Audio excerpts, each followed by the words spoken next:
Are we live? Bennett's Customs, welcome. Welcome to Bennett's Customs' first ever live Q&A. Bear with us because we're not sure how this is going to work. So fingers crossed you guys can hear us clearly. Maybe give us a few thumbs up for those who are tuning in. We're just going to allow like a few minutes just for everyone to grab their coffees and or late afternoon beverages to jump in before we start. We got Josh behind the lens helping us today. And Ben is behind the computer. He's going to read out the questions. I think my partner Casey's going to come in for some moral support. But yeah, it's a nice day today. It's sunny. The surf looks good. Probably going to try and go down afterwards and get one. Maybe a gentleman's hour. Thumbs up from All the frothing kids will go out there, come in. Got to go get their Wheaties. They must work on us someday, eh? All right, this is a question from last week. Someone dropped in the comments. Okay, let's get straight into it. From Rob Bollin. Rob. Yep. How many times did you clean the air filter with all the dust up there? Surprisingly, not as much as you'd think. We lucked out with the hood and the way the air came in, kind of into the filter. It actually like passed all the dust, but was still able to breathe. So, yeah, only a few times, but definitely not as much. Like I'm pretty sure everyone had like baskets full of air filters and was trying everything to keep it out. But yeah, kind of lucked out with that one. From Connie Milson. This is from last week as well. Average speed of the car and bike. Average speed of the car and bike. I think the bike got up to 125k and we clocked 165 kilometers in the car. So, but it's got much, much more. I think there's more legs than that too. That motor's incredible, the aerial. That thing just performed very well. They both did. We've got a question from L. Bennett. Linda Bennett. Is that That's your Mum. Mum. Why didn't you use a windscreen from Mum? I didn't have time, Mum. I didn't have time to make a windscreen. Yeah. But yeah, unfortunately. But I am going to make one. Maybe next week for when we go back up in a couple weeks' time. Andre L., how is the suspension tuning going? Really well. We've basically dialed in the front suspension. You guys probably haven't seen this much, but these are the new friction shocks that I fabricated in and kind of just yesterday did like a few trial runs up and down the street. Try to hit as many potholes as possible, but they're working out really well. So just have to do the rear suspension, and yeah, then fingers crossed it's definitely performs a lot better than it did. Question from Paul Bellinger. Paul? How long is the course at Percoley, and do you compete against other cars? The course itself, there is a bit of debacle about it, but I'm pretty sure it's 3.2 kilometers on the inside lane. If you were to imagine it being several lanes across, the outside lane is about 4 kilometers.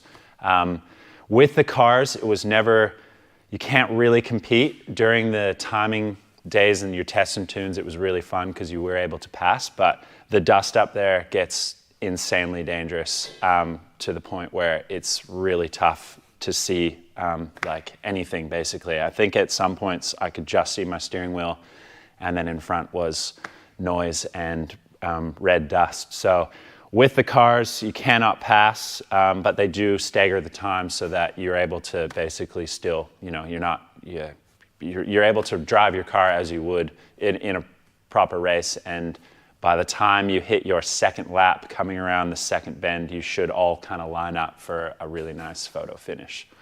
Sweet.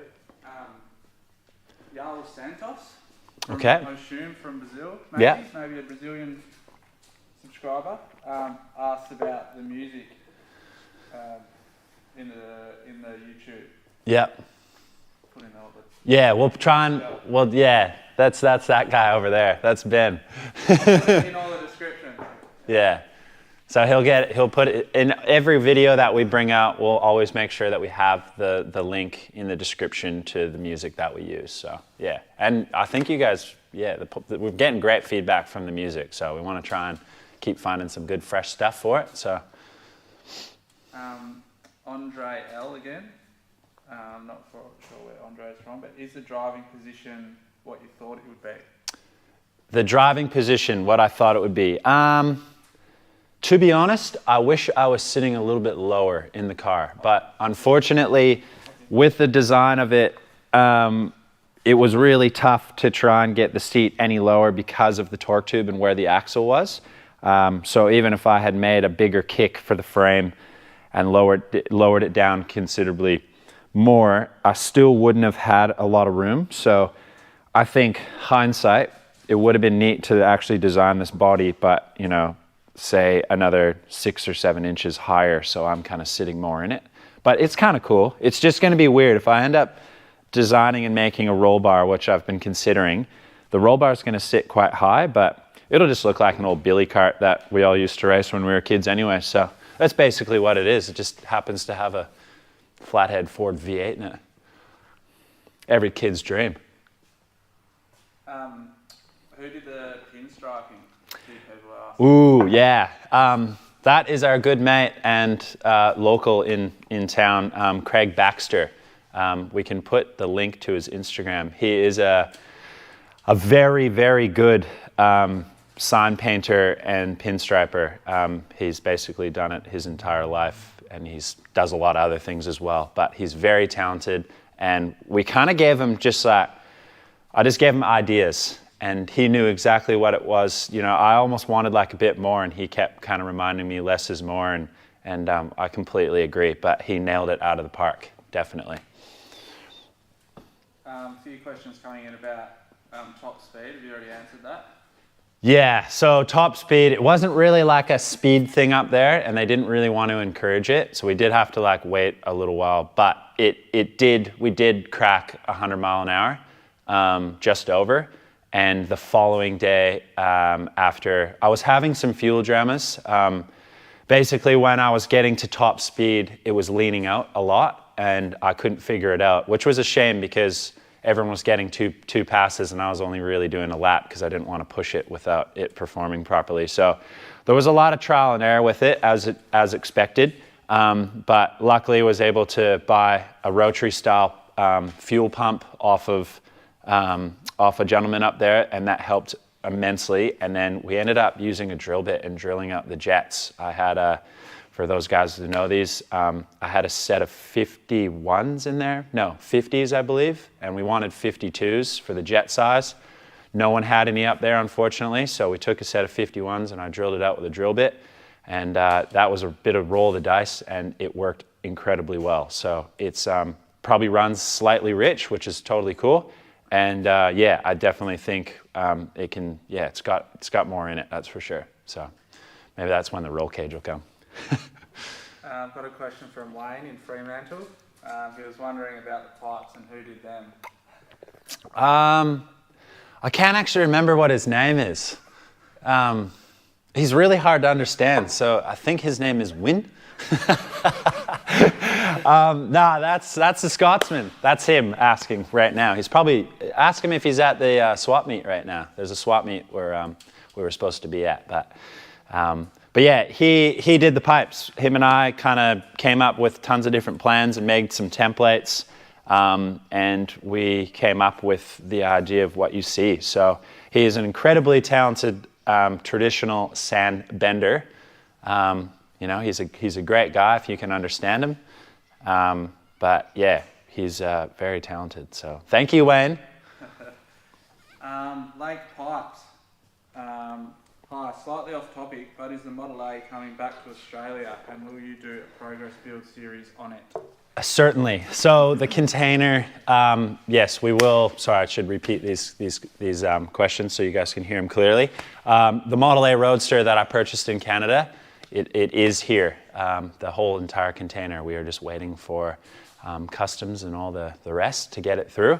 And that will be another build series for sure.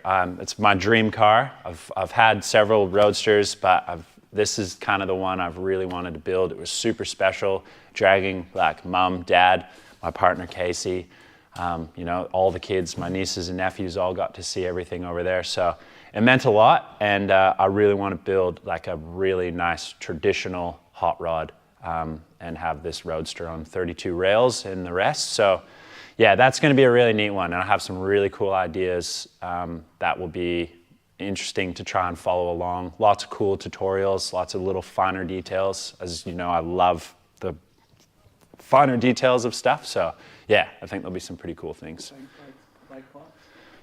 Andre L again, who's from Louisiana. Louisiana? Yeah. Not Brazil? No. Were you able to remedy the radiator leak? Yes, I was. We used some JB Weld. It worked out perfect. That whole radiator, it was funny. When I built it, I pressure tested it, ran across, and I only had a few leaks, which was surprising. I thought it was going to leak like a sprinkler, and it didn't. I had one little pinhole on the bottom, and it actually shot the smallest like pin of water straight at the distributor, which was perfect for, making sure it didn't run properly. So tiny little bit of JB Weld, put it on there, and yeah, she runs warm. Frank C. Do you get more satisfaction building with simple tools rather than having a shop full of expensive tools? Yeah, definitely. I think the satisfaction of having simple tools, building something and creating rather than having big machines, for sure. Like, when you kind of stand back, like especially this, like I didn't really have that many amazing tools to do it. Luckily, like I was able to purchase that planishing hammer from Carl and bring that back in my surfboard bag, which was pretty funny. And that helped out a lot, just having that. But yeah, I mean, like it's everyone's dream to have some big stuff. Like I'd still love to have a Pullmax and certain machines that I'll be saving up for. But those are just to try and keep pushing the boundary and the limits of like my, skill set and try and create some really cool pieces. So yeah, great satisfaction, but I would love some cool tools too. Frank C is from Austin, Texas. Austin, Texas. Yep. Great place. City limits. A lot of beautiful hot rods there. Talk us through the seat, how the seat was made.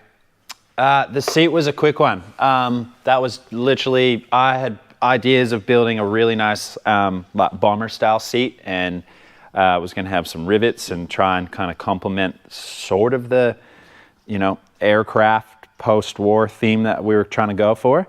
But yeah, it was just built really quickly. There's literally, it's so simple. I'll probably end up changing it maybe, but for now it just worked. And last minute, a beautiful couple here that does upholstery for furniture.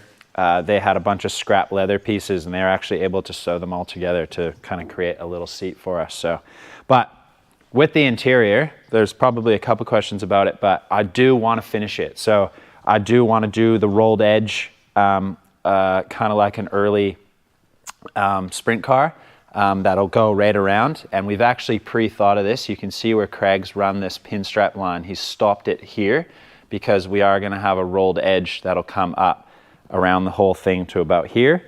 And then it'll have kind of a pleated piece all the way through. And I want to do it out of like try and find an old couch that's like a really nice dark green leather. I really like green leather at the moment, so I want to try and use some of that. So the upholstery will be coming soon. Talk us through the motor and how that came about and how it performed up there, because it was touch and go there. Yeah, so the motor definitely was touch and go. I had a great 59 AB in the container that we had planned on using. And due to, shipping and stuff at the moment, you never know when you're going to get it. It's a bit of a roll of the dice. So luckily, Ben and his father Pete Forster up in Perth, they're very well-known hot rodders. They've built some beautiful stuff. Ben's always looked after us. He's a great guy to kind of deal with. So he's always trying to push us to do really neat things as well. And luckily, they had this old motor. Pete actually came down on the weekend and was explaining how he got it. And it's just an early 21 stud. And it's basically just got to freshen up on the top end. It's still got standard bore, standard pistons, but 30 over rings that he's gapped and made each one all the way through. And they used the tool to cut out the lip. But the bottom end's pretty dodgy still. And they had said that, we kind of just were in hopes to get up there and at least do one lap. And if it went kerplunk, then, we were happy with that. But surprisingly, it's performed really well. And for like an early 21 stud, it's crazy. Like, it'd be interesting to know what a real nice hopped up flathead would do in this, because it feels quick already. But yeah, thank you guys for that as well. That was huge. So really saved our butts. Lake Pipes, she's from Melbourne actually. Got another question. Now that time is no longer a driving force, apart from a roll bar, what other changes would you make to the car? Suspension, we're going to try and do the fine tunings of that. I'm going to make a new hood for the car, cowl sides and louver everything, but leave it kind of that brushed aluminum or maybe polished. It will get a little fairing for the front of the cowl just to try and keep that wind from going straight into my teeth. Interior, would love to finish that off. And maybe, I don't know, I got some different wheels and shoes and stuff in the container, so I wouldn't mind swapping up the wheel combo and maybe making looking like an earlier or later model style hot rod for a little while. Who knows? Yeah, it'll forever evolve. It's never done. It's not even close to how I've wanted it, like I still envision it. So it would still be nice to create a few more pieces for it for sure. Frank C. from Austin, Texas again. What would you've done differently with the build, like the whole build process? I probably would have made it a little bit more comfortable for my size. If I had to do it again. Yeah, I'll show you. Like, you can kind of see. I need to finish the floor off too. That's another one I need to do. But as you can see, when I'm in it, like, those are my knees. That's the steering wheel. And there's not a whole lot of, room in here. A lot of people had suggested to maybe cut this down, which kind of was more what they used to do, so you had more elbow space. But when I was racing, I was kind of sitting like this, just trying to get my head down, even though it doesn't go anywhere. I was just kind of tucked in because the straights there are pretty long, so you're just kind of getting into it. But I probably would have made it a little bit bigger. But having said that, I am going to alter this wheel. I'm going to make it, the outside diameter will be the inside diameter, so it'll be a little bit smaller, which shouldn't affect it too much with the steering, with the manual steering it has. I probably would have changed a few things. I'd still really like to make a belly pan and get my feet a little bit lower. For the meantime, it kind of does what it's supposed to do. Maybe make a nice step to get out of it so I'm not always stepping over everything. How well does it stop with just the rear brakes? When we were up there, the first couple, terrible. I think at one time when I went out there, I was using my hands to stop it. You don't really need brakes. Not saying you shouldn't have them up there, but it needs the back arms I made do flex slightly, so I do need to fix those. But after, because I never got brand new drums for the rear, so I'm using secondhand ones with new linings. So as you guys probably know, you need to kind of keep adjusting them to get them to seat properly with that sharp edge. It actually stops quite good. I think if I were to want to race this on bitumen or asphalt or something, I would maybe put front brakes back on it because there's a bit more consequence when you're racing up there with, concrete walls and stuff. Up there was just a little bit of shrub that you go through, so wasn't as dangerous, I suppose. Lindsay Bennett again.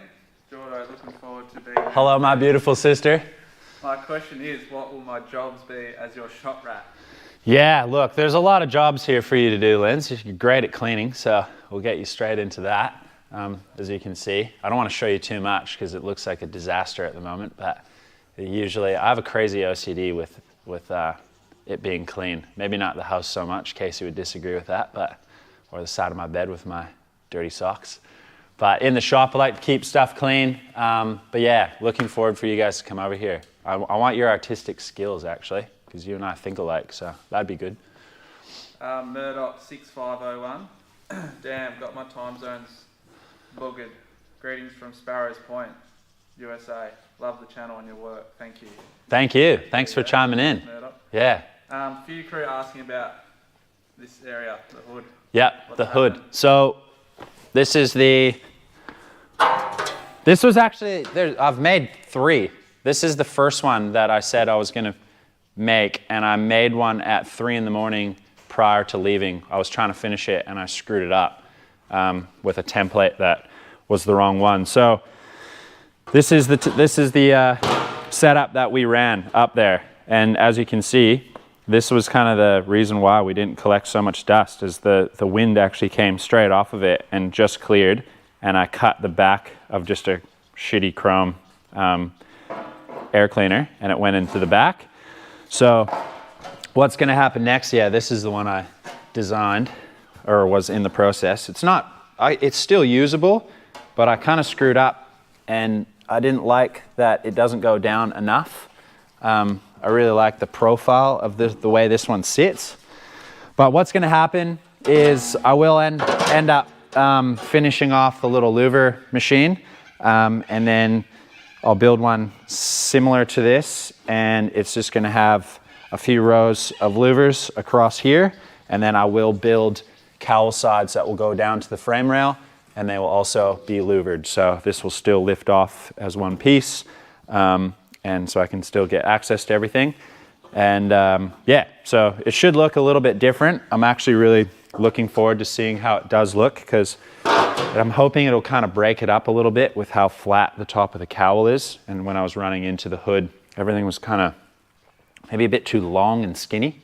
So I just want to break it up a bit with some louvers, and then I will end up making that little fairing here, and I'll keep that, whatever finish I do on the aluminum, I will keep that the same and do some nice brass rivets to hold it on. So that'd be kind of cool. How'd your rear suspension go, and what did you do up there to fix it? So the rear suspension was not great. As you guys saw, I used Model A rear spring. I ended up reversing the main eye and bending them all to a Model T profile. But I do need to go through and kind of tweak them all slightly. I barely have any suspension at that. As you can see, we have no shocks on it, so you can tell, but if I go like this, that's bottoming out. So that needs to be adjusted. And how I'll do that is just tweaking the springs a little bit. I want to get these shackles to sit more at a 45-degree angle. And then, if Josh stays down there, I will show you. These are the other friction shocks that we will be using. I've just sandblasted these ones. As you can see, this is how they work, with a clamp that goes through here. The tighter these go down, the tighter they clamp down on the brake shoe itself. So these will be getting mounted something like that, if I can figure it out, with a mount off here, and then this will get fixed to the frame, and that will immensely help with the suspension. So it'll tighten it up a lot, which is kind of what we need. But yeah, to answer your question, it went really bad. Luckily, we just jammed some rubber blocks under there and basically eliminated the suspension in the front and the back entirely when we were up there. Another question from Murdoch. Love your collaborations with Carl from Make It Customs. Any future projects in the works? Yeah, to say no, I'd be lying. But yeah, Carl and I have always talked about doing something together. fingers crossed, if I go back home again this year or next year for summer, we can kind of muster something up. But yeah, we've got some ideas up the pipeline, and it would be great to work with him. Yeah, it's great. I really like the way he works. I kind of feel like we, even when we were doing the grill, for example, like we just both work really well together. I can kind of see his vision, maybe like I know that kind of a step ahead. I kind of know where he's kind of going. So it was really fun to work with him and just hanging out with him. He's one of my best mates. So I love the company, and yeah, trying to convince him to come over. So all you guys chime in, get on his channel and say, fly over here. Help us do something cool. Joe, what was the reason for changing the front grille? Yeah, I changed it. So what happened was this was a 48 Anglia grill, for those who don't know, heavily modified, chopped sections, sail panels. These are what Carl and I made. But yeah, it did have the original runners. And to be honest, I was thinking about it the other day. I kind of liked the look of it more than this laser cut clover style I got done. But yeah, it was more of a time thing to set all those up and get them welded in time and finished the way I wanted to have them. I was really running out of time before we were leaving. So to just cut them all out and screw this piece of stainless in was a little bit easier. I still needed a lot of work, but yeah, I think I have a few other ideas. It might get changed. It might not. It doesn't, I don't know if it flows maybe enough for the radiator, which it does probably look like it, but I'm not sure. Chad Atkinson says, Chad. Daddy, morning fellas, front suspension upgrades, can we have a squiz? Yes. Have another look. So Chad was up there with us as well. He kind of saw the dramas we were going through with it, not having any suspension. So what I had done, Chad, is I've reversed the mainspring to lower the front end down an inch. And then each one of these has been greased, and I've put binding tape on it to hold it a little bit tighter. And then I've fabricated up those friction shocks that I had shown you, made a nice mount that goes behind the grill down to the frame. Just added some holes for aesthetics, welded in just a little the balls for the dog bones, and they just go down to the stock position on the spring perches for the front 29 to 31 kind of perches for the Model A. And yeah, it does work. So there's your adjustment. There's a little bolt that goes through here with a spring, and that keeps tension on these, but if you loosen it off, loosens suspension a little bit more. If you tighten them up, it tightens it. So these will get replaced. They have like these really neat greasable fittings, so that keeps the brake lining greased. And my mate Liam just powder coated these in a chrome just to see what they would look like.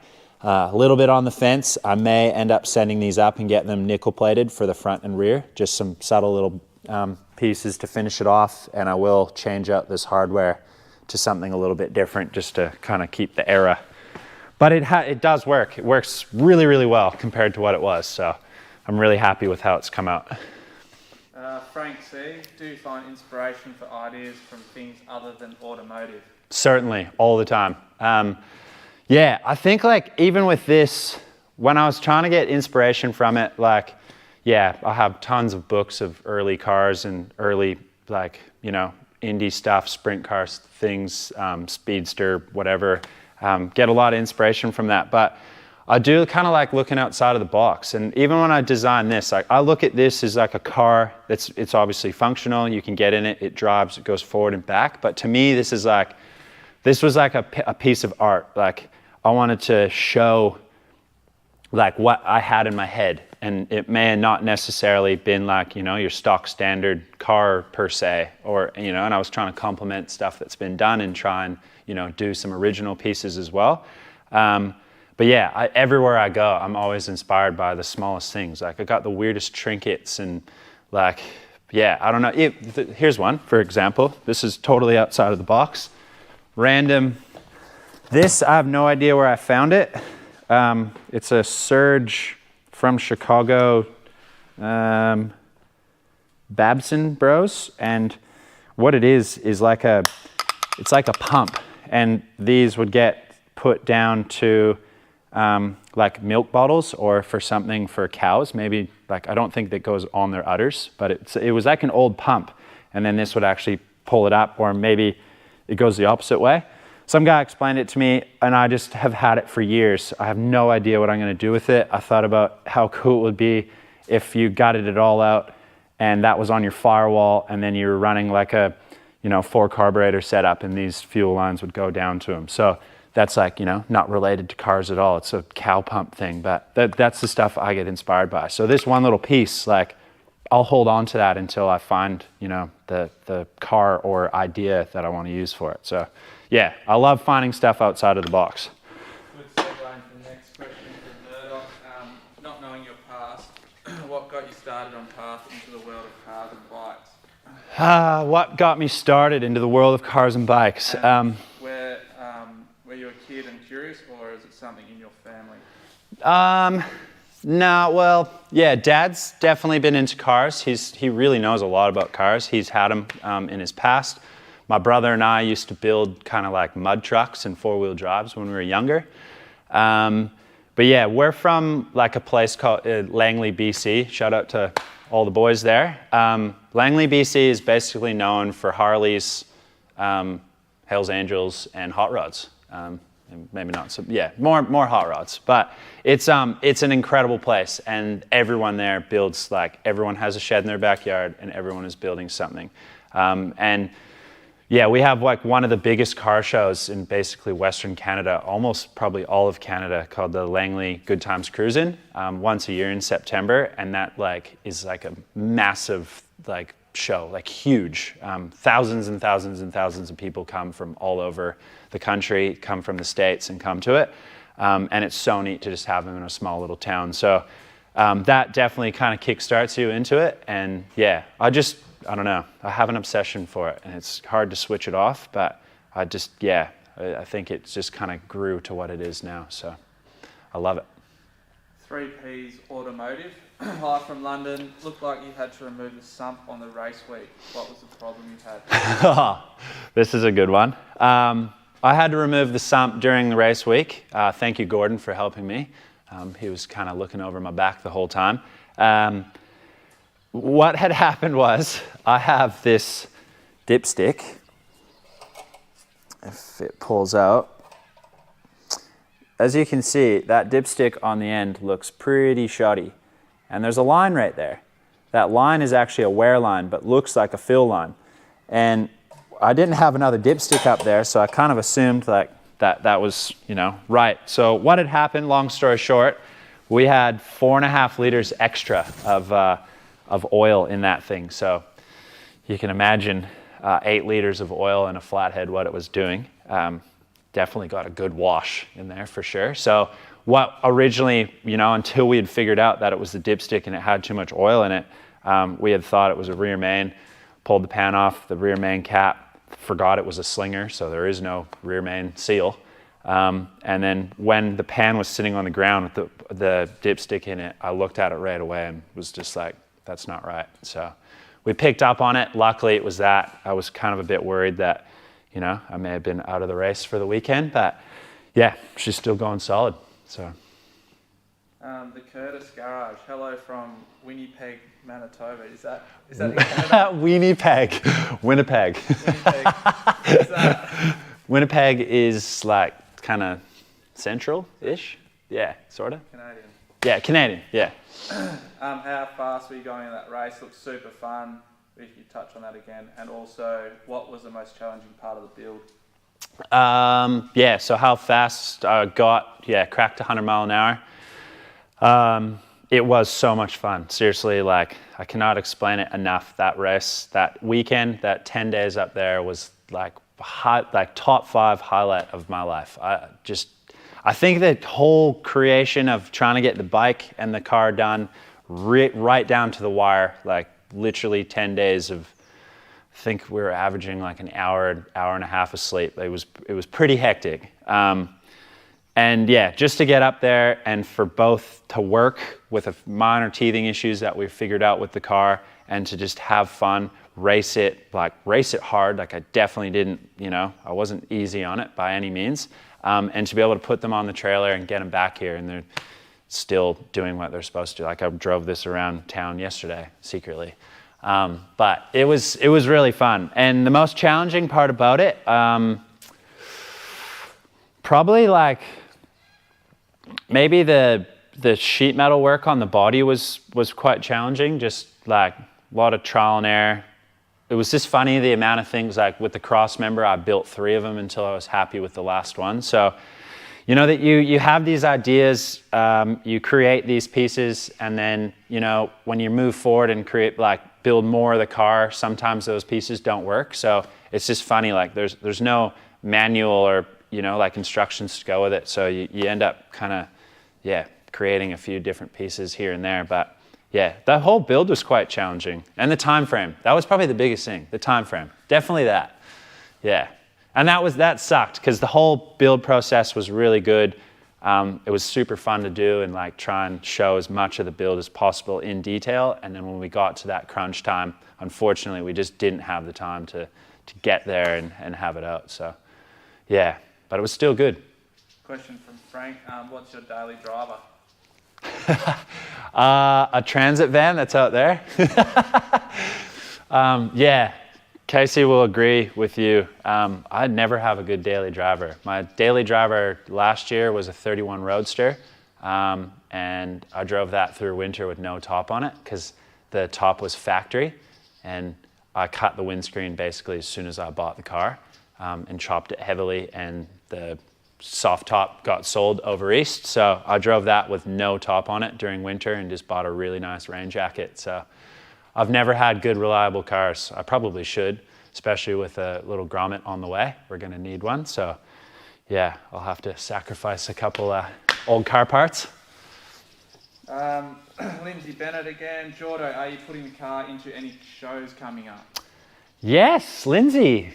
Good question. Yes, this car and bike will be going into a show on the 26th, I believe, of November.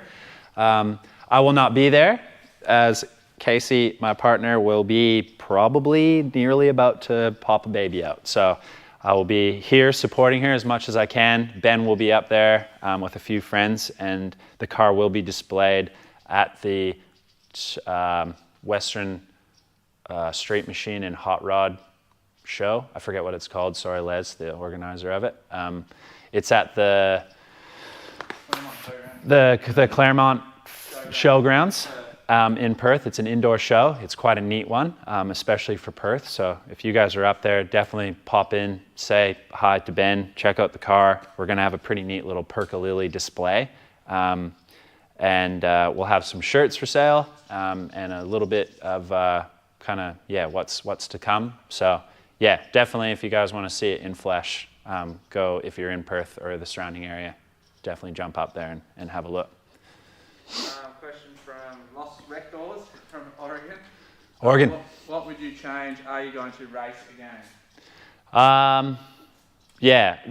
Changing subtle things, more just to get the drivability correct. I need to fix the Ackerman a little bit more on the steering so the steering wheel returns a bit better.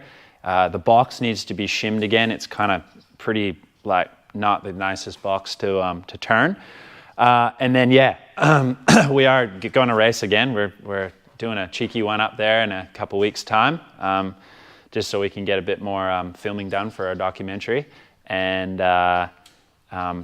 just have a little bit of fun. And I would like to do a few more races around. There is some local events that I would love to be a part of, and we're also trying to organize a few events down here. So if anyone in the surrounding area has a nice big piece of property that they would allow us to have a small oval dirt track on and have a few guys sleep in swags for a weekend, please get in contact with us, which would be great. Oh yeah, WA Hot Rod and Street Machine Spectacular. That's what it's called. So November 26th, I believe. Murdoch, what would be your dream car / bike? Ooh, dream car. I'm kind of almost, I have it. Like, and that's basically a 28, 29 Roadster body on a set of original 32 rails, and kind of just a really neat traditional hot rod setup with a heavy chopped kind of soft top on it, which will be neat to build, or rag top.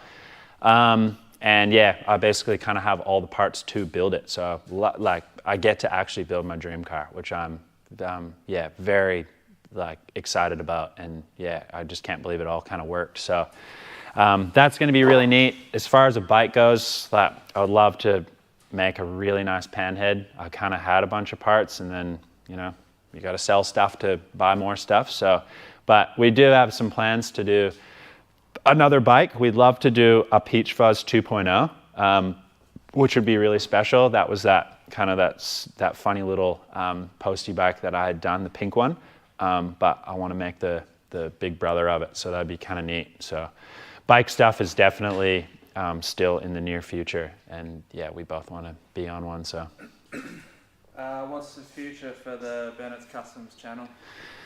Yeah, so this is kind of something we want to talk to you guys about as well. For the future of Bennett's Customs, I mean, we hope that you guys enjoyed being able to kind of be a part of like a build series with, we still want to come out with like tutorial videos and how-tos and stuff, but I think like to be like engaged in it, it was really special to build this and have you guys kind of like behind it watching and giving your input, whether it was good or bad. Like it was, 99% positives. So it was great to kind of have you guys along, and I hope like for you guys that watched and from day dot, like it was great satisfaction for you guys to see it kind of like from day dot, like of starting with that rusty cowl, and I was sitting on an esky lid with tires taped to the floor, to kind of what we had made and in the time frame, and then was able to do the event. So we want to like maybe try and encourage these and try and push more of these kind of like build threads of like of how-tos, but maybe rather than just having one car, we might have two. Like we do have a 55 olds that we want to build as well. So we might have like the Roadster and the 55 olds. They may kind of cross over each other slightly. If we're waiting for parts for one, we could kind of do something on the other one. The belly tanker is still a massive option. That one I'm still really want to try and tick off the list. And we have some pretty out there ideas for that, which would be neat. You can imagine how I'd have to build it for myself to fit in it. But yeah, we want to like create, I'm babbling on a bit about this, but we want to create, like a build series that you guys can watch, and we don't want to make it take years. We don't want to like stop doing it and then come back to it months later. Like we'd love to have it roll through and you get to create and see content every week with stuff. So, but that's just the balance of trying to also do customer work, make sure we're still paying the rent over top of our heads, and being able to create these things and show you guys what we're up to.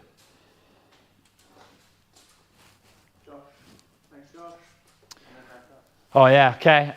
One thing too, you guys probably saw a lot of our photos and little reels and clips that we had. So Josh luckily came up with us. We're kind of a three-man team in here, whether he liked it or not when he came in. So he captured the event better than I think anyone could have had imagined. And just the photos that he took were incredible, and the footage that we have for a future documentary that we are working on.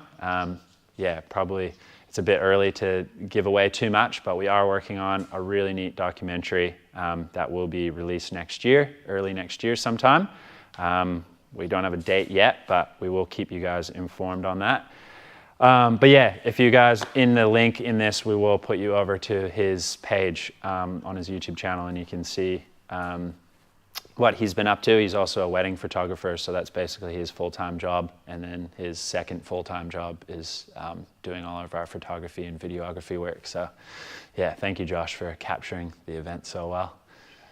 But can we see the car started up? Yes! Thought you'd never ask.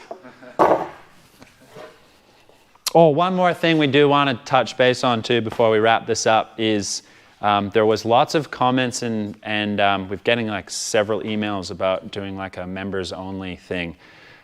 We kind of didn't really know how to do it or go about it in the beginning. We have been looking into it. So yeah, basically we'll kind of give you a bit more information on that when we have kind of ironed out a few things. But yeah, it'll be kind of like a, we're not sure exactly how it'll be set up. But yeah, we would just love to have you guys kind of involved with all of our builds and being able to kind of turn around and just do it as like kind of, collaborative groups, get lots of people chiming in, giving us ideas and that. So we'll speak more about that later on, but for now, I'll just roll this forward and we can start this puppy up. The bike's actually surprisingly louder than this, which is funny. So in here, if Josh can bend down, he can see I had this really nice magneto switch, but it's got two little toggles at the moment because we were having an earthing problem when we were up there. But yeah, basically we got fuel, ignition, the light, the jewel always just stays on with the ignition light. I just thought it looks kind of neat. And then we got our doorbell ring. There's another piece of something that inspires you that's not, not car related. Before you press that, we've got a few more questions. Okay, yeah. That's good. Automotive. Needed to prime it anyways. Builds are great, especially when we see the finished car. I also follow Bello Customs on YouTube. Oh. Do you follow other YouTube channels? Yeah, several. Bellows is like, definitely one of my top favorite to watch other than Carl and stuff. But yeah, Bellows is incredible. He has this amazing imagination. He basically does everything himself, which is great with help of people in his shop. But he's an all-arounder. He knows how to paint, knows how to do great bodywork, shaping. He's got some great sheet metal tools that he uses to create a lot of stuff.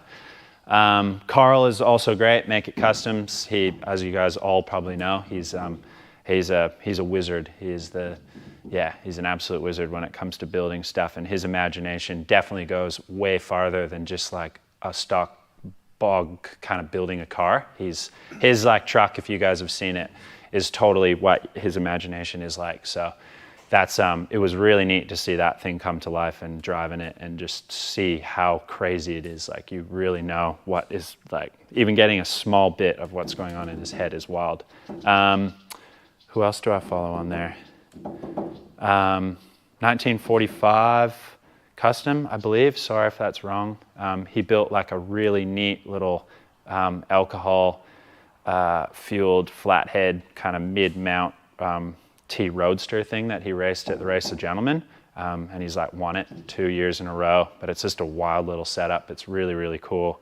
RAC Garage, Travis, he's extremely talented. If you guys ever want to jump onto his. Lee Grant, another local of Canada. He's in Victoria, BC on the island. He's a good mate of mine as well. And he's kind of an all-arounder as well. And he's really good at doing like upholstery. And that, having said that, his newest video coming out, he does a great, basically full interior on a Model A coupe. But yeah, he's really cool to watch. Super humble guy, has a lot of cool things. But yeah, kind of put on the spot, I'd like to have a list. There's probably like 40 of them. I'd love to give everyone a shout. But yeah, even maybe in our link, I'll try and like link a few really good ones to watch for. So yeah, Macro Machines, that's another one. Just thought of that. Kid's like, he's graduated now. He's going into university. I believe he's from Texas, but he's moving to California to be an engineer and build like helicopter or airplane stuff. He's absolutely crazy. He's building a speedster that's similar to this, but on a way bigger scale. Just the amount of detail and precision and machining he does, it's unbelievable. So yeah, definitely give him a look at. He's great. So JS Briggs, what was the fix for the suspension at the first test ride? It seemed a bit loose. Did you go over that? Yeah, kind of briefly mentioned it, but actually, no, not really. What had happened was the time frame to get this car up there, we couldn't figure out or couldn't finish doing shocks. So we went up there with leaf sprung with no shocks. So first lap, I was getting like crazy wheel hop. Like it was very scary actually. So what we had done is Ray had a piece of chain off the back of his trailer. we had a bunch of blokes stand on the front of the car, and we actually chained the axle to the spring perch, or the part of the frame where the leaf spring sits to. So essentially we like eliminated the suspension entirely and just brought it right down. But that track is so perfectly flat, and you like slide the corners that like you didn't even really need suspension. So it worked out really well. So it'll be kind of neat to take it back up there with this new setup and see how it goes. But I'll definitely have the chain in the toolbox just in case. Start up. Sweet.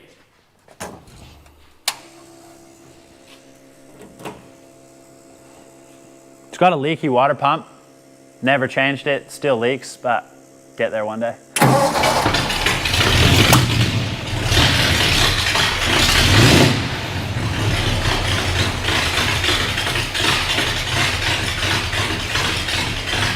Could even do a drive.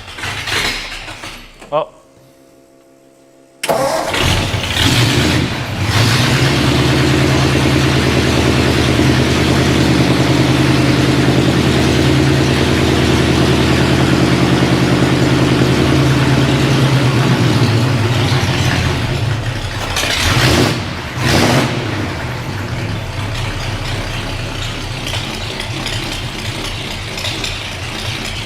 Purrs like a kitten. Best sounding flathead.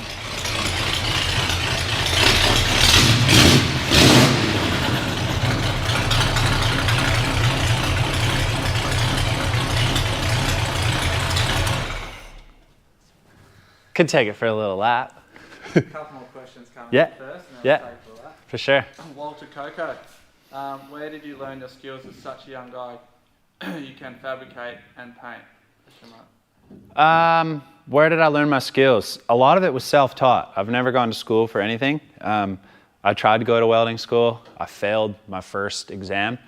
I was on a snowboard trip, so didn't study for that, unfortunately. So it would have been interesting to see where I've gone if that had happened. But no, a lot of it's just self-taught. I did like metalwork through high school, basically try to do every program possible. While I was in school doing them, they actually had to design like new programs because I was excelling at them, and so the school board actually had to like design and make new ones for something for me to take so I could get like, you know, credits.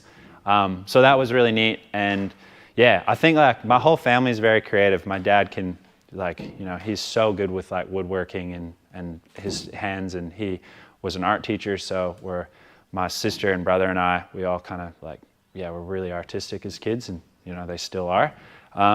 So that kind of helped by learning stuff with just having like a steady hand in that. But everything's basically just self-taught. I've just like live on YouTube, watch so many tutorials. Like I've only just learned basically like aluminum welding in the last couple of years. Just like, yeah, basically went on, watched tutorials, how to crack, screwed up multiple times, asked lots of questions, and yeah, was able to figure it out. But I'm still continually learning, and by no means am I a pro at anything. I've just self-taught, tons of trial and error, like a lot of trial and tons of error. So yeah, you obviously learn from your mistakes. So you got to get out there and give it a crack. Always a student, never a master. Yeah, always a student, never a master. That's great, Josh. That's definitely something really good to live by for sure. 3Ps Automotive, do you have another job, or is your shop your fully time job? Full-time job is the workshop, yes. And by full-time, it is almost every day.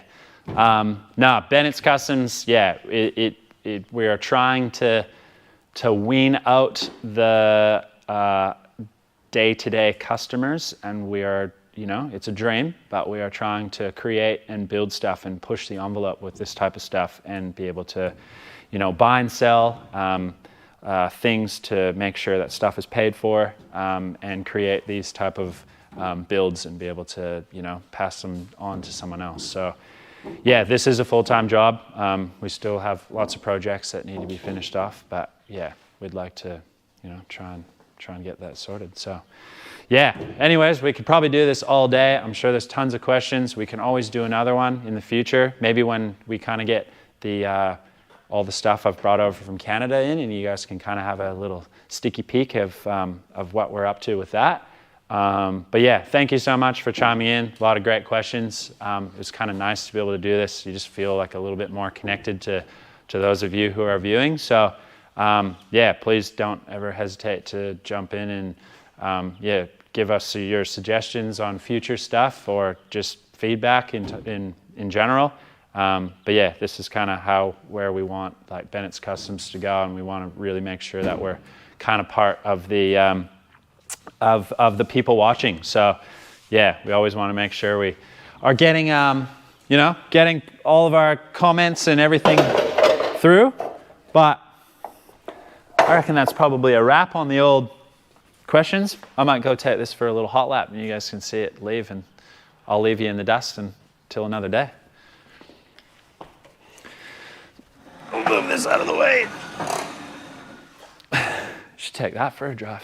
Actually, I need to true the wheel on it. You'd probably be able to unplug that cord, Josh. I'll just run until